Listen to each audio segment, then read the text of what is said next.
She's been on the Today Show, Good Morning America. She's got 2 ebooks. Don't worry, I'll put the links with the show notes. But let's go ahead and get started with our conversation with Jillian Benfield. Welcome to the Special Education Inner Circle podcast.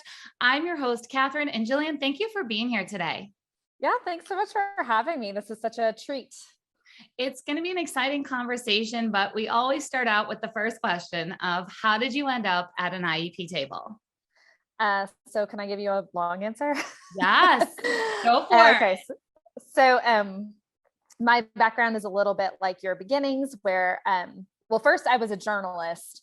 I was a news anchor and reporter. And then my husband was in dental school, and then he decided to pay for dental school using an Air Force scholarship.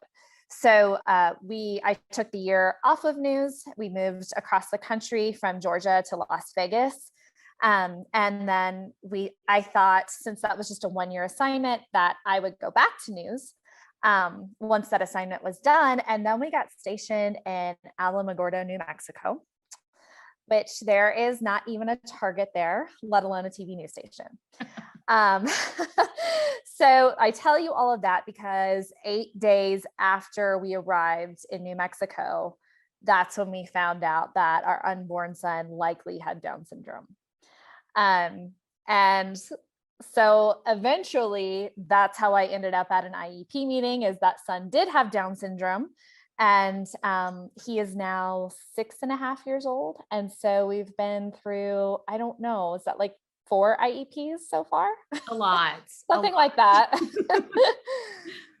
So I was gonna say, so you're a mom of Anderson who has Down syndrome. You also have other children, correct? Let's include them in there. Yes, I have an 8-year-old girl, Violet, and I have a 4-year-old son, Preston. All right. So you're a busy mom. And I share that because a lot of our listeners, they're moms, they're busy teachers. And as we get into this conversation, I want them to know, like, you get them, you get the perspective. Yeah. Busy's my middle name. I mean, especially right now, as I told you, we're in the process of a move, and it's nutty over here. And this is just how we've been rolling the last several years. So yeah.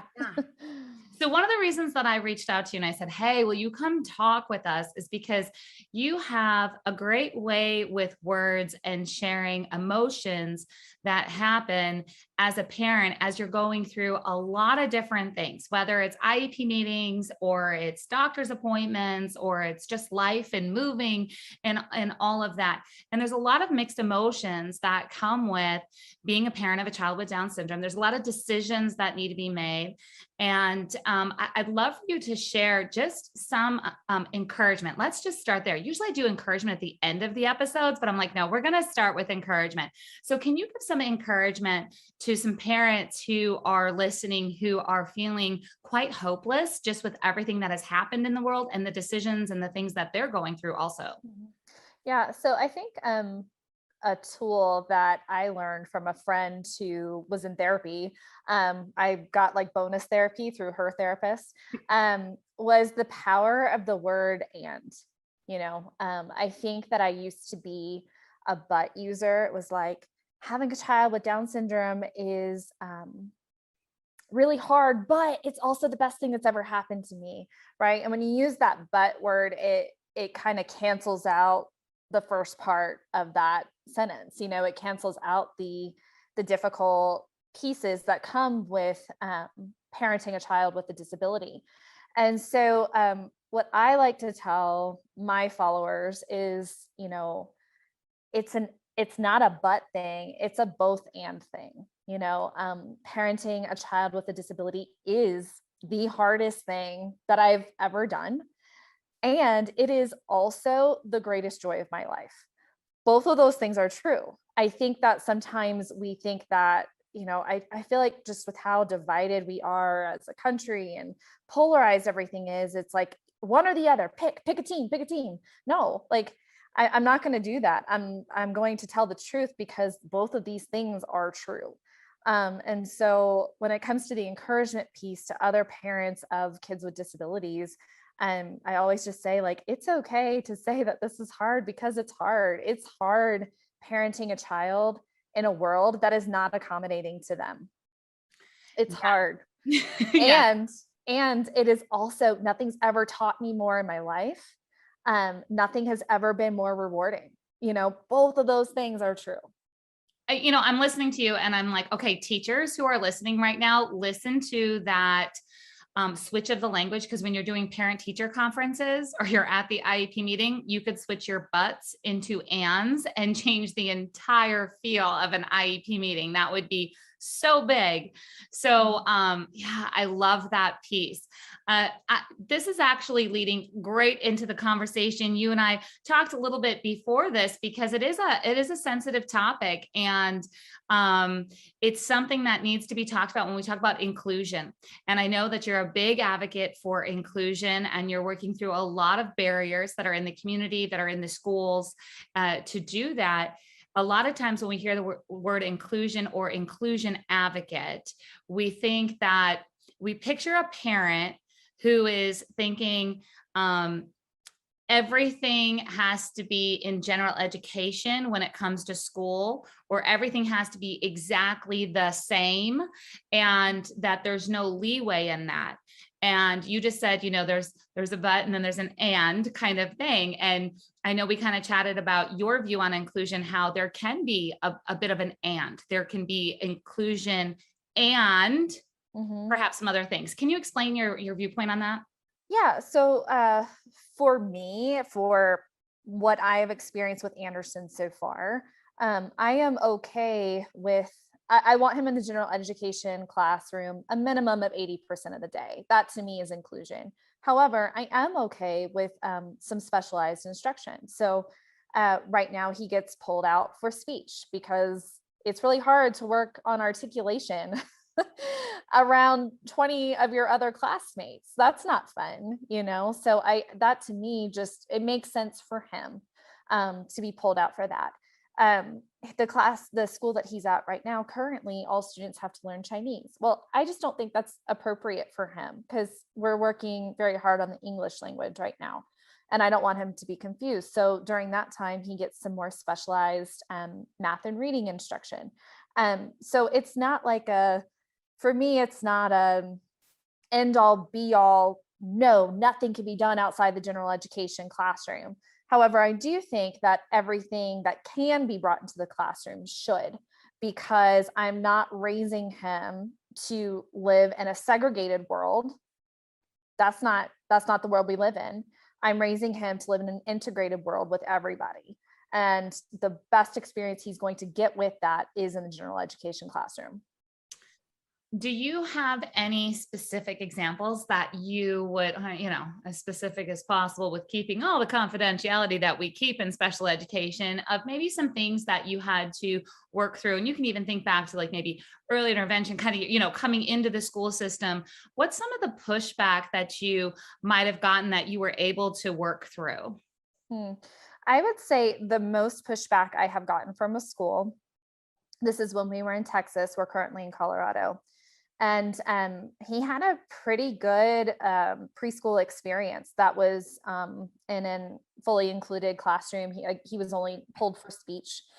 But when he was leaving preschool and entering kindergarten, basically the school had set up a system, which was not in writing or anything, but they had started something new. And I saw it happening in action. I was there for a parent teacher conference, and I noticed that all of these kindergartners came into the preschool classroom while the preschoolers were gone.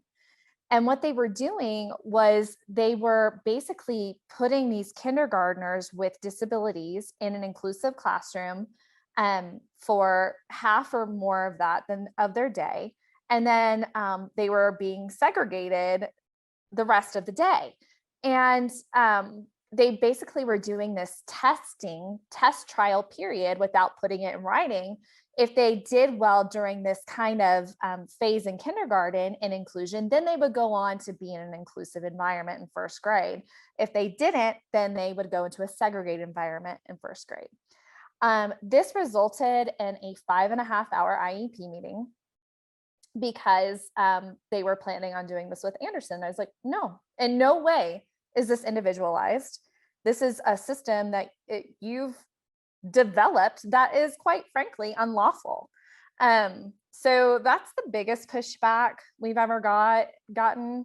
I was very thankful for my advocacy training that I've done. I'm not a certified advocate, but the different advocacy courses like Partners in Policy Making and Rights Law and on all of those that I had done, because I just knew what they were doing was not legal and not researched. They had no data to do this. So and the families didn't know what was going on. They didn't know. They did not know. Yeah, we have to be transparent. People wonder how come there's a lack of trust in our special education world. And it's because there's not a whole lot of transparency. I have hope for this next generation of teachers and that are questioning a lot of things, and good for them, but they're hitting the same barriers. Like they're questioning things and then they're like, oh, wait, but I need my paycheck. And, they're not wrong. They do. They need their paycheck and we need them showing up to do that. But anytime you question something, there's pushback on both sides. That's 100%. And let me tell you, the reason that I figured that out, like I said, I was in there for a parent teacher conference and I kind of saw what was happening.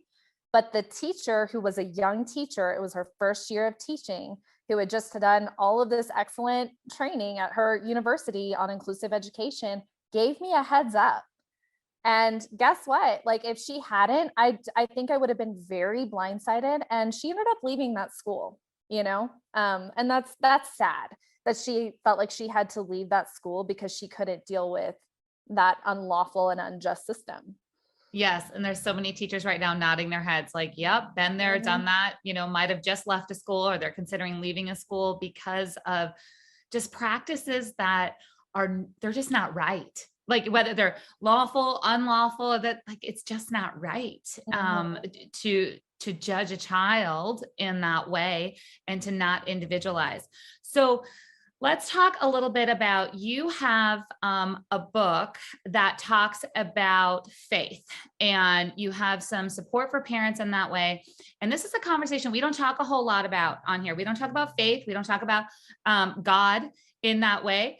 But when I see some of your posts, I'm like, yes. So having a brother with Down syndrome and growing up, believing in God, going to a church for my own religious education, I grew up Catholic. With that, seeing my brother segregated in the church and it not being accessible, and then them only having special needs programs, like there's no inclusion in other things. I think that's a lot of experiences that's happening in the world still. Like when I talk to families, and then I, hop on Facebook and I see your post, and you've got, some things where like you have this faith and you have these things. And I feel like a lot of times our families with disabilities want to lean on faith, or they want to believe and they want to dig in, but they don't have that community piece. So can you just tell us a little bit about your book? I'll have the link here for everybody there. And just how do you stay leaning into your faith when, it's not always the easiest thing to do?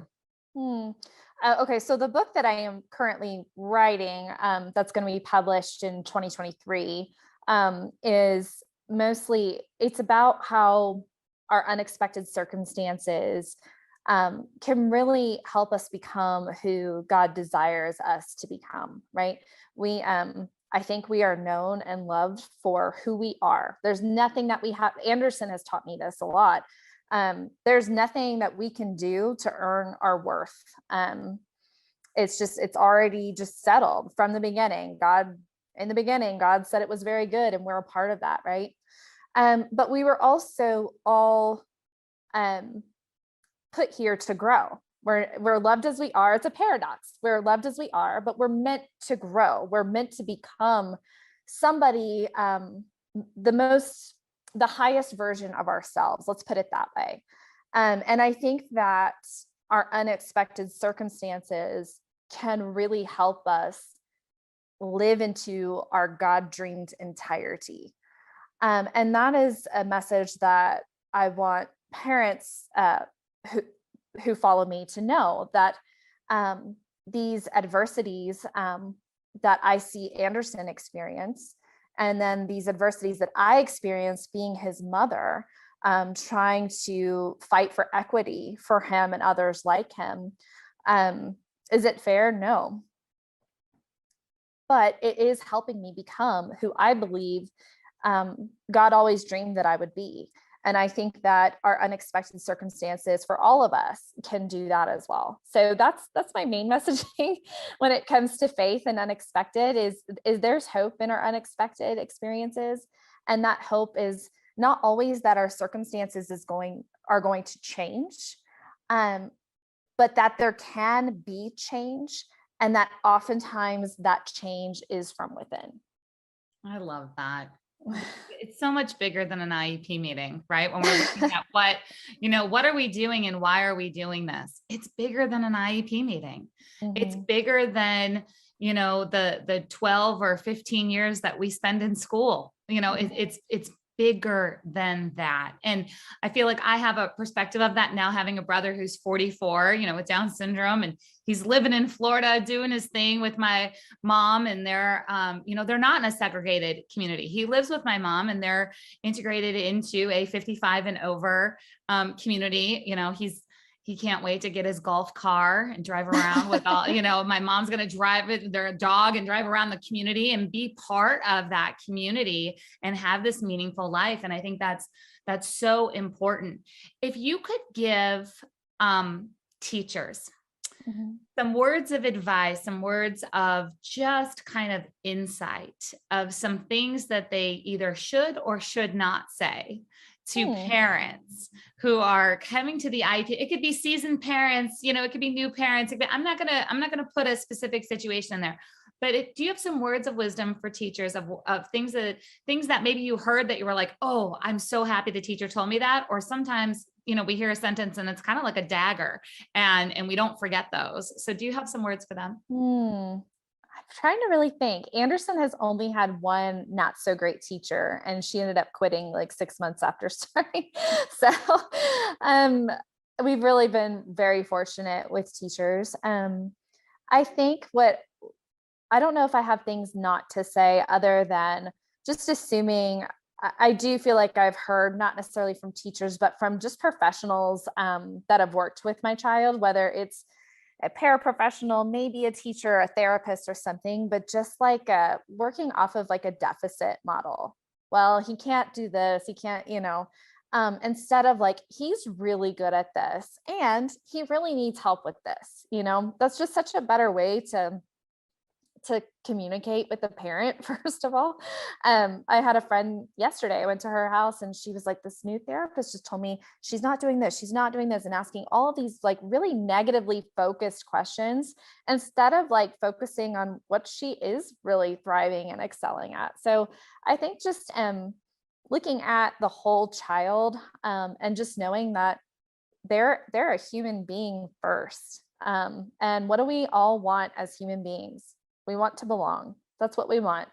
And my child should walk into school every day knowing that they belong. They belong with everybody else. And so if I had any advice for teachers, it's just to keep that in mind. This is a child that belongs because they are here and they're human. Absolutely. We say that all the time in our master IEP coach community. When I teach the module to new master IEP coaches about inclusion, I say inclusion is an experience, not a place. And a child should feel included from the time they step onto campus to the Mhm. time they get back home. That's a place where they belong. They're a part of that, whether it's walking down the hallway, it's the playground, or again, it's just, coming off that bus in the morning and just being part of that school community is so very important. Mhm. All right. So is there anything else that you want to make sure that parents know about the IEP process? If you were just like, if I could tell every parent one thing, I Mm. would tell them this. Mm. Oh, I have so many things. I would say I am going to give you a couple things. I would say that you lead the meeting. I did not lead the first two meetings, and now I do. Now I kind of have like a little speech that I give at the beginning of the meeting. I have like pictures of Anderson and just kind of talk about little things that he's done over the last year, and just kind of try to paint a picture for who he is outside of school. Um, and I always read our vision statement with that. And I always I always bring up the statistic, if you've heard another podcast, or it's a quote, I'm sorry, from Dr. Eric Carter. Go And for it. yeah, and it's about how early segregation does not, oh gosh, I'm going to mess this up now. But it's about how early segregation doesn't merely predict later segregation. It almost it all but ensures it. It's something like that. And that we're looking for an integrated life for Anderson. And it relates back to our mission statement. We want him to have an integrated life. We want him to have a life of choice. And that means like a fully inclusive education where he learns how to be a human in this human world, right? So we always start off with that. And then just one more thing that I did not learn about until later that I feel like has made a huge difference is doing that parent concerns letter and sending it to your teacher, special education coordinator, whoever, and telling them to put it in the IEP. I feel like that changed a lot of things for us when we were in that not so great situation in Texas. And it's been discussed a lot here in Colorado as well. And I just feel like it's a powerful piece that not a lot of parents necessarily know to do. Absolutely. So I'm going to give a shout out again to the Master IEP Coach Mentorship and just let you guys know that if you're like, what is this parent input statement, this parent concerns, parent vision, all of those things, that's a huge piece of our training. Also, that's something that I've been doing for over 20 years in education, both when I was a teacher in the classroom and then working with parents and teachers in schools. That's what puts the truly individualized piece into the IEP. So there's 99 things that we could choose to work on in the IEP, but that will bring us in all different directions. We need the parent's vision. We need this parent concerns. We need to know what is happening outside of school and what that long-term thought is to really put us on the path for success. And we do a reminder all the time. I'm going to give a shout out just for those of you, I haven't said it the last couple of times on the podcast, that the entire purpose of an IEP is not just to provide a free and appropriate public education, but it's to meet a child's unique needs and prepare them for further education, employment, and independent living. And those three categories are so important, and those can be worked right into your concerns, right into your parent vision statement. So on that note, again, everybody, just, there are going to be links wherever you're listening to this or watching this, above, below, in the show notes, all the places. Make sure you connect and follow with Jillian. And, you are truly just a light on social media. There is so much darkness. There's so much division. There's so much chaos. And just thank you for being you and who you are in our disability community and bringing this leadership and hope to everyone. I appreciate that. And I appreciate what you're doing and educating teachers and parents alike and bringing us together and, getting us on the same team instead of separate teams. And I just appreciate what you do too. So thank you. Thank you so much. All right, everyone. We'll talk to you next time on the Special Education Inner Circle podcast.